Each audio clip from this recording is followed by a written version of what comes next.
اللہ تعالیٰ نے یہ بات فرمائی ہے کہ وہ شخص بڑا کامیاب ہے کہ جو اپنے باطن کو گناہوں سے پاک کر لیتا ہے۔ اب 11 قسمیں کھانے کی اللہ کو تو ضرورت نہیں ہے، اللہ ایک دفعہ فرما دیتے تو بات کافی ہوتی، لیکن اللہ تعالیٰ ہم جیسے بے حصوں، لاپرواہوں، نالائقوں، غافلوں، سوئے ہوئوں کو بیدار کرنے کے لیے، ان کو جھنجھوڑنے کے لیے، ان کو ہوش میں لانے کے لیے اللہ تعالیٰ 11 قسم کھا رہے ہیں، 11 دفعہ قسم کھا رہے ہیں۔ ہر قسم یوں سمجھیے گویا ایک ہتھوڑا ہے۔ جب ہمیں جگانا ہوتا ہے نا تو ہم دروازے کو بجاتے ہیں نا، ہمارے ہم مدرسوں میں جب طلبہ کو صبح کو جگایا جاتا ہے تو دروازے کو کھٹکھٹایا جاتا ہے، ٹھا ٹھا ٹھا ٹھا، بچے جاگ جاتے ہیں۔ اللہ تعالیٰ نے ہر قسم اٹھائی ہے تو گویا 11 دفعہ اللہ تعالیٰ نے زوردار دھماکے دار آواز کی ہے بندوں کو ہوش میں لانے کے لیے، ہوش میں آؤ، کیوں اپنے اندر کو گندا کیے پھر رہے ہو؟ کیوں اپنے اندر کو گندا کیے پھر رہے ہو؟ پاک کرو اسے، صاف کرو اسے۔ تو 11 دفعہ اللہ تعالیٰ نے قسم کھائی ہے۔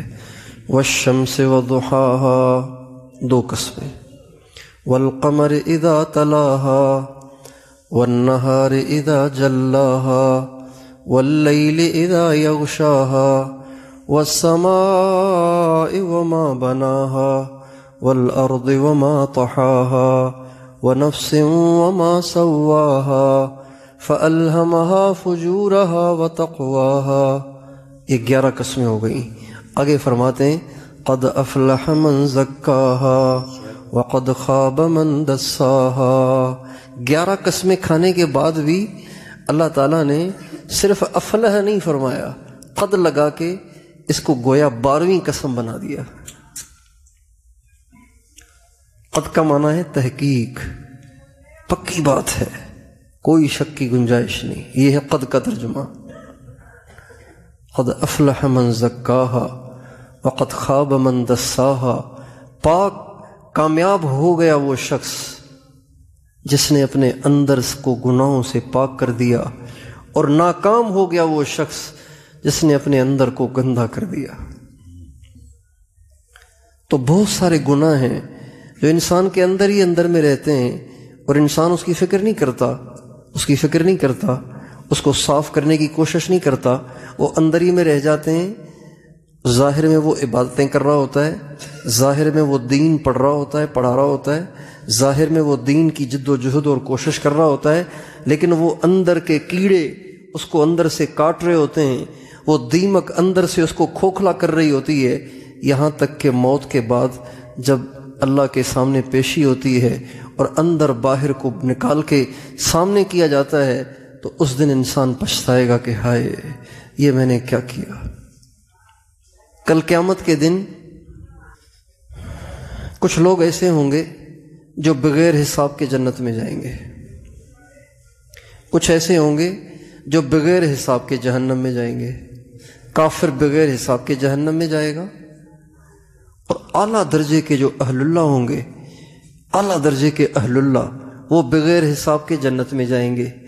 اب باقی رہیں گے میرے آپ جیسے، ان کے لیے محشر کا میدان قائم ہوگا، عدالت اور کچہری قائم ہوگی، اللہ تشریف لائیں گے، فرشتوں کا جھرمٹ ہوگا جس میں عرش اتارا جائے گا۔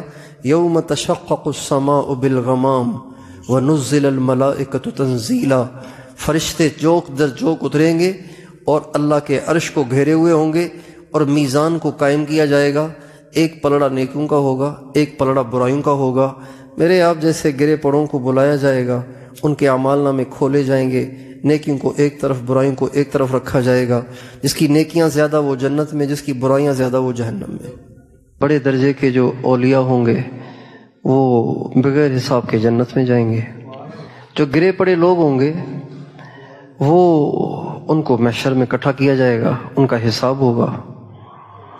تو اس میں جن لوگوں نے جہنم میں جانا ہے اس میں زانی ہوں گے، شرابی ہوں گے، حرام خور ہوں گے، سود خور ہوں گے، ماں باپ کے نافرمان ہوں گے، اور اہل دین کا مذاق اڑانے والے ہوں گے، اوروں کے حقوق کھانے والے، دبانے والے ہوں گے، یہ سارے ہوں گے اس میں۔ لیکن سب سے پہلے یہ سوچئے گا، سب سے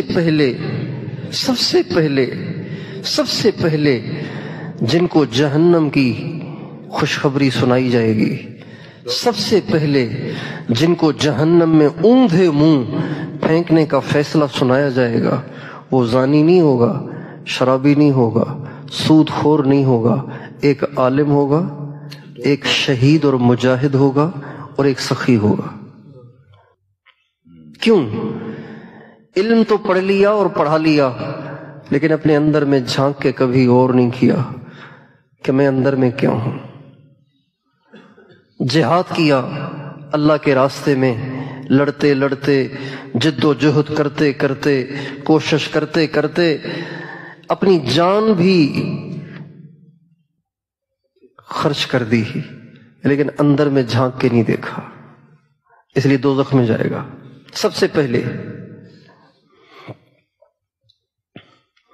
اور دوسرا سخی، مال بہت لگایا، بہت لٹایا، بڑی غریبوں کی دعائیں لیں، بڑی غریب مسکینوں کی دعائیں لیں، بڑے مریضوں کے علاج کرائے، بڑے لوگوں کے بجلی کے بل بھرے، اور بڑے لوگوں کے گھر راشن پہنچائے، لیکن اپنے اندر میں جھانک کے نہیں دیکھا، اندر گندگیوں سے بھرا ہوا تھا، اس کا علاج ہی نہیں کیا، اتنی لمبی زندگی گزار کے آیا، اندر کا علاج ہی نہ کیا، لہذا دوزخ میں جائے گا، اور سب سے پہلے ان کو بھیجا جائے گا۔